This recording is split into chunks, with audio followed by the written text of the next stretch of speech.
So one of the questions that we've been asked a lot recently, especially in going into schools or engaging with schools, is why didn't God stop COVID? Why has God allowed COVID to happen? And it's a really good question.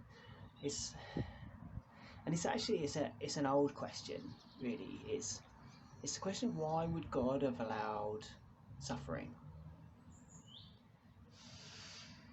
And it's a question that people have struggled and grappled with over many years. I can give you some answers. There are some genuine answers to that. If you read the book of Genesis, the very first book in the Bible, it talks about creation. You're probably aware of the story. God creates the world. He created Adam and Eve, and some people believe that's a literal thing, like God literally made everything in 6 days, and He made Adam and Eve, and some people believe that there's more metaphorical. That whether or not it isn't so important. What is important is the message of that. Is that actually God intended for the world to be good. He intended it to be without issue.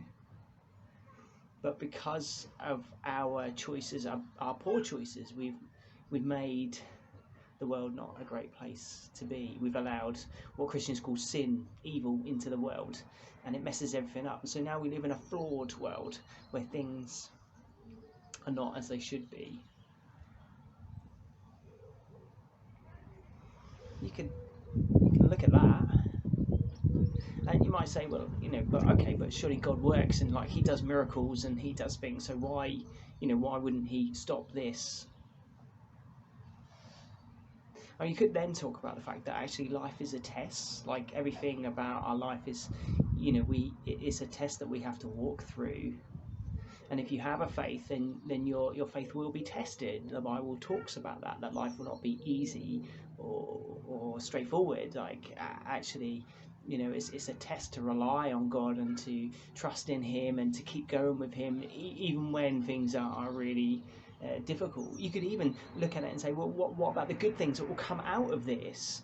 Will God move through this? There's a verse in the Bible which says, God works through all things. So even in the midst of this, you could say, well, actually, for God to be a really loving person, he needs to allow us full control over our decision-making processes and how we're going to do things. And so that means that we are free to make mistakes and do things which aren't great.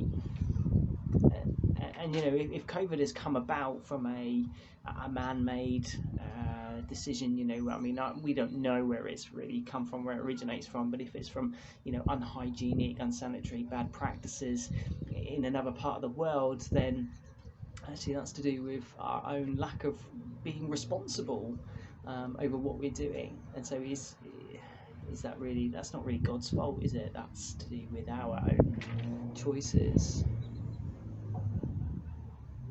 I guess you can tell, there are some reasons, and there are some things that from a logical perspective we can put some things on. But that's really hard when you're going through the pain of being distanced from everyone, when you haven't seen people for a long while, when you've seen people that you love not with you anymore. And so sometimes I actually feel like I don't have an answer to that question, and I'm not sure I need to, because actually, I'm okay with saying I don't know. What I do know is that God isn't aloof from it. That's the whole thing about the Christian faith, is that God came to earth in flesh. That's what we celebrate at Christmas, that God came to dwell amongst us as flesh and bone. He lived a life among us, and so He experiences life with us, and He knows what it means to lose people. And one of the shortest verses in the Bible is Jesus wept. That's it. Jesus wept. because he knew what it was like to experience human suffering, to be upset, to grieve, to see injustice and pain.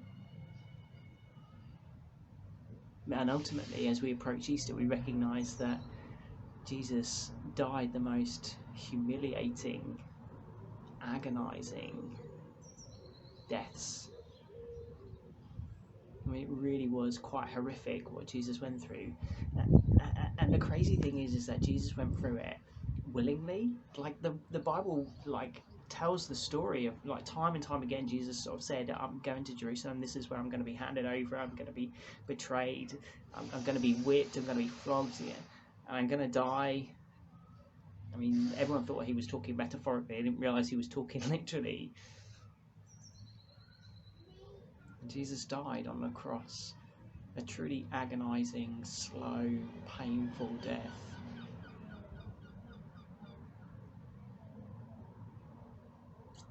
And what it shows us is that, Jesus was concerned with our eternal life, because the act of that the death on the cross meant that our own wrongdoing, our own sin, our own poor choices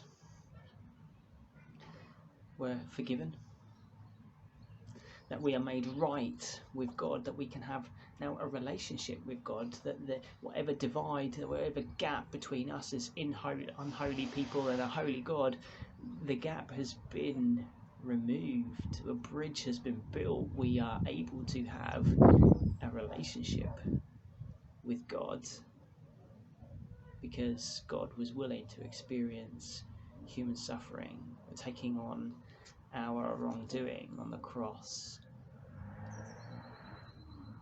And so we have eternal life and a relationship. And life has not been easy, but I couldn't imagine what life can be like sometimes without God by my side. Life is tough, and I don't always know why God doesn't stop suffering. I don't know why God didn't stop COVID, but I'm going to keep trusting in him. I recognise we live in a flawed world. My faith is still in him because he knows, he gets it, he's with me by my side, and I have the promise and hope of an eternal life where this stuff won't happen in the future. I hope that's helpful. Spread love, not germs.